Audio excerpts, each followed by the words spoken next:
Barry, briefly, if you can, because to keep Ann Widdecombe waiting is a dangerous game to play. Can I just ask you, you mentioned that the police officers cannot go on strike, the military as well, but is it not morally wrong for nurses, doctors, ambulance drivers or firefighters to go on strike as well, given the fact that inevitably lives could be lost?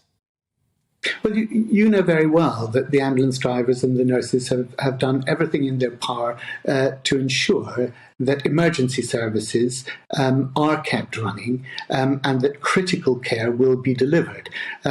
What the nurses have tried to do is to make sure that we're talking about those habitual chronic cases, those visits of outpatients that happen week after week. Those will be affected, but not in such a way that they're wanting to put lives in danger. They've done everything in their power to stop that. And they're appealing to the government. Look, ministers, come forward. Let's resolve these disputes. They can be resolved, but it needs goodwill on both sides. Anne, that sounds reasonable, doesn't it? Doesn't sound at all reasonable. I mean, the very simple fact of life is that if you have pay rises which either match or exceed inflation, you end up with what we had through the 70s, and Barry can remember this just as well as I do.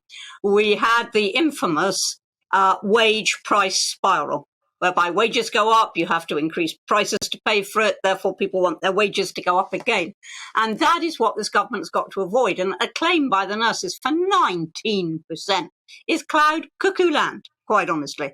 And the only way we're going to get on top of inflation is if wage rises are kept very, very reasonable. And of course, that does mean that we're all poorer, because it means that what you've got will buy less and less. And, you know, that is inflation.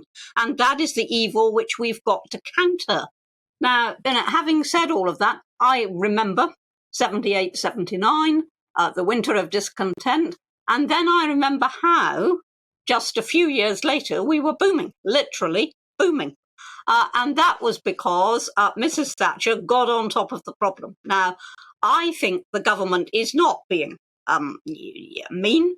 I think the government is trying to make sure that the economy is stabilised. And that is going to mean some very, very tough decisions. And finally, it is not only irresponsible, it's immoral to strike when you're actually looking after people's lives and welfare. Now, already, people are waiting too long for ambulances. Already the waiting lists are growing for operations. Already we've got the pile up from COVID that we haven't managed to get rid of. Naturally enough, we haven't had time. So the idea that you just add to that with further complications is immoral. So in answer to your question, I think that just as with police, with the army, so the emergency services, which is the fire service and the NHS, the emergency services should not be allowed to strike.